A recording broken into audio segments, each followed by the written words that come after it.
Alright, so in this lesson I'm going to talk about RAM memory. Now, unlike data that is stored on disk, RAM memory exists only while your computer is turned on. As soon as you turn off your computer, everything that was in RAM is gone. That is why, if you were working on a document and forgot to save, you cannot get it back. When you run a program on your computer, that program makes use of your RAM to store and retrieve all sorts of data. For example, if you load a document in a word processor, the contents of that document can be loaded into your RAM, and then the program can manipulate the document as you edit it. When you are satisfied, you tell the program to save your document, and this causes your program to take what was in RAM and store it onto your disk for permanent storage. Now, if you have 4 gigabytes of RAM, that means that you have roughly 4 billion bytes, or 4 billion sets of 8 ones and zeros available for any program that is running on your computer. Your operating system is responsible for ensuring that each program has enough RAM to use, and for making sure that the RAM in use by one program cannot be used by another program. Every one of those sequences of 8 ones and zeros has an address. The addresses start at 0 and work their way up to 4 billion. The exact way that this is done is more complex, but for right now, this is a simple enough description. You, as the programmer, will need to store data at a specific address in memory, and then you need to be able to know where it is for later on. Now, let's say that I have a string of text. Okay, so here I have a string of text that says, "Hello Reddit," and I put that into RAM. If I want to later on display that text, first of all, I have to retrieve it from RAM.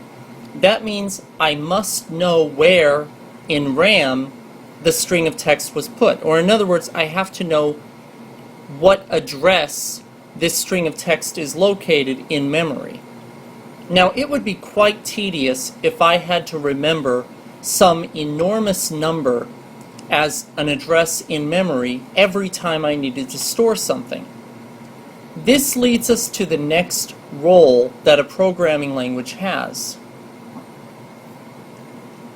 All programming languages have functionality that keeps track of these addresses for us and allows us to use plain English names in place of addresses, as well as for the contents of what we store. Now, here is an example of this in action. So let's imagine we have the string of text that says, "Hello Reddit," and our programming language puts it somewhere in memory between 0 and 4 billion. We have no idea where the programming language decided to put our data. But more importantly, even if we did know, it would be very tedious to try to keep track of those numbers. So what a programming language can do is basically allow you to use a simple word, and that word becomes equivalent for the address in memory.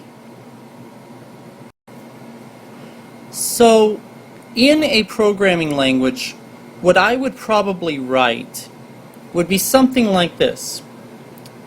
I would come up with a simple, easy to remember name, like Reddit text. And I would say, Reddit text equals "Hello Reddit," in quotes. That's really all I have to do as a programmer. I don't have to worry about everything that goes on behind the scenes, although I do have to understand it. So when I, as a programmer, write Reddit text equals hello Reddit, here's what happens. The text, the actual data, hello Reddit, gets placed into memory somewhere, at some address, and I don't know where. But for the sake of this lesson, let's imagine it's at this crazy address. Then what happens is the programming language will automatically understand whenever it sees Reddit text, it will understand what I am referring to is the actual place in memory that the data is stored. So this is what I want you to remember. Later on, if I want to use this same text somewhere in the program, all I have to do is say, for example, print Reddit text. And when I say print Reddit text, the programming language will immediately know that I'm referring to this specific data. So keep in mind that the programming language is actually keeping track of two different things. Number one, it's keeping track of the actual memory address and the name that corresponds to that memory address of where the data is actually stored. And number two, it is keeping track of the data itself that's stored at that particular location in memory. Alright, now I know that may have been a bit confusing. Don't worry. We're just covering the basics right now. As long as you understand that data you create inside of your program can be stored in RAM at a specific address, and as long as you understand that your programming language does the work of keeping track of those addresses for you, then you're doing just fine.